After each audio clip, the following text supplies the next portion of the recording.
Hi guys, welcome back to my channel. My name is Sarah Gomez, for those of you who don't know me, and I'm a mother of two little girls, Lexi and Riley, and today I'm going to talk about my birth experience with Riley, who is now almost 8 months old.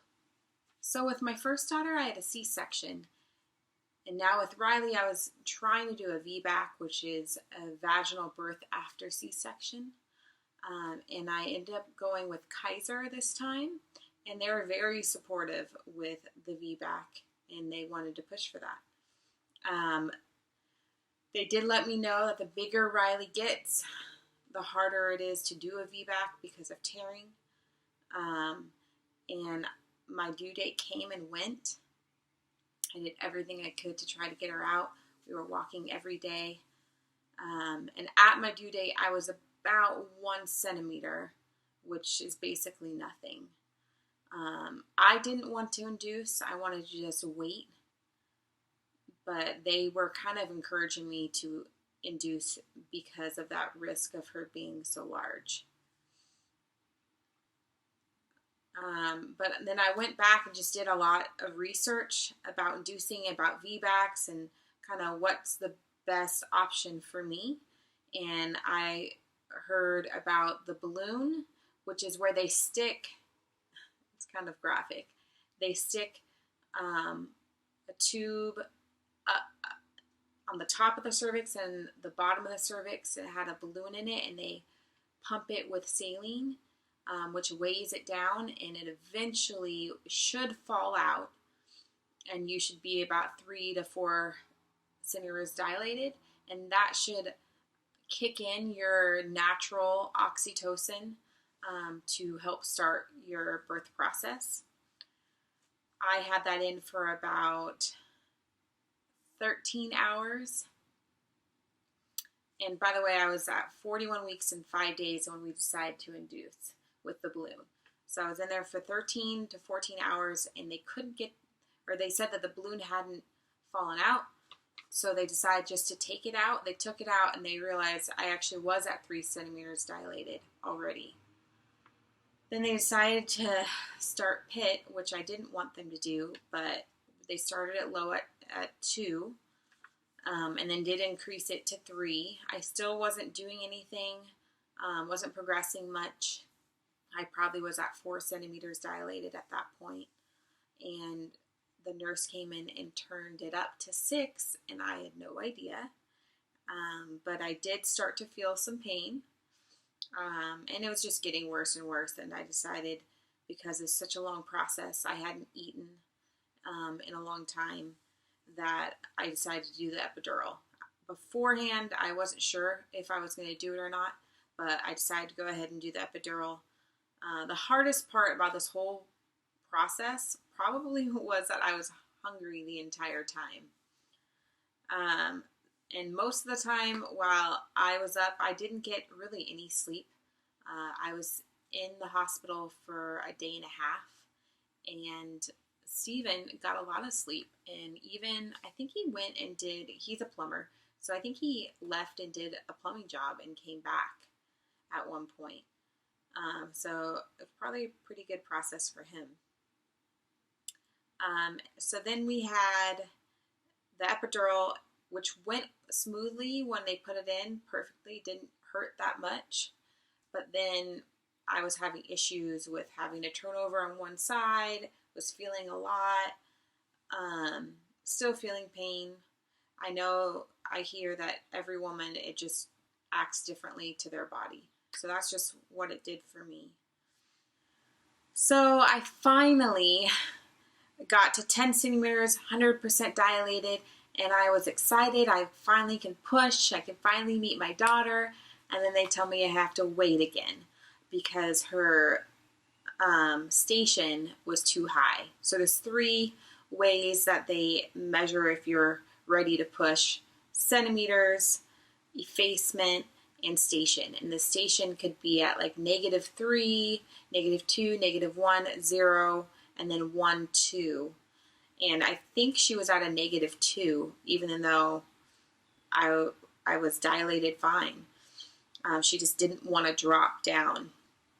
So then they had me keep waiting, and finally they said, you know what, let's just have you push, because I had not eaten for a long time. I hadn't slept for a long time. They knew that if we kept waiting and waiting and waiting, I wouldn't have the energy to push. Randomly, all of the women, not all of the women, but a lot of the women that were there to give birth were pushing at the same time. So I would have doctors come in and out and kind of assess what's going on and change my pushing strategy, and then would leave. And I would be just there with a nurse or whoever, and then my husband, of course.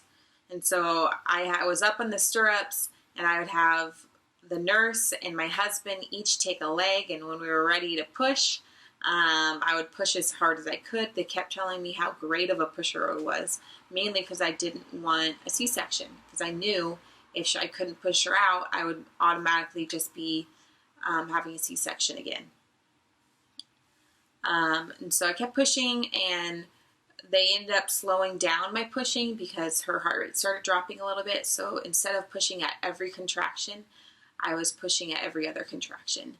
And it was weird because when someone else would come in and start talking to my nurse, I would have to kind of say, hey, okay, there's a contraction. I know there's a contraction. Can you come and help me push? And my husband was so tired that he was kind of laying on the little desk, and I'd be like, come on, come on, come on. Sometimes I'd be pushing halfway through it without them helping me with, holding my legs back. And her head kept coming out and then going right back in. And so it was 2 hours of pushing. They kept saying that they might have to C-section me if I can't push her out. And so I was so scared, and that's why I just gave every little thing that I had to try to push her out.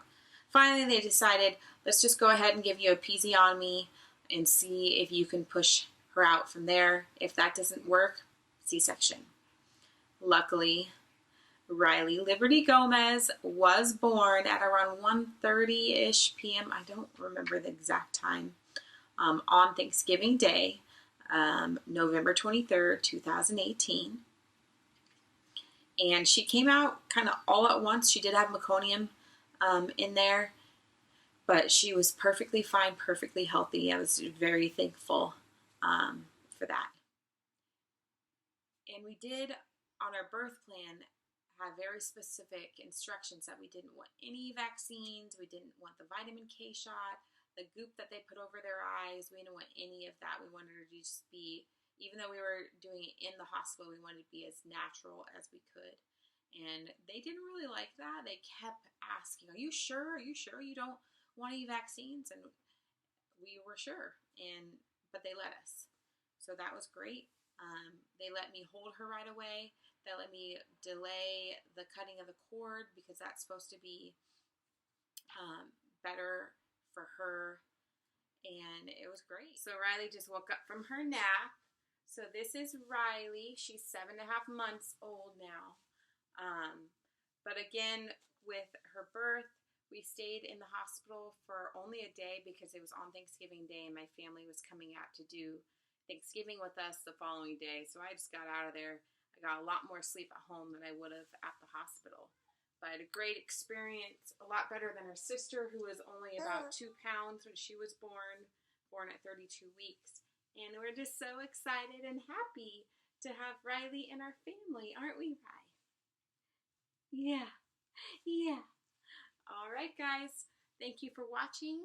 If you want more videos, I want to do Lexi's story about being a preemie and all those things. And just comment below if you would like that video. And thank you guys so much. See you later. Say bye.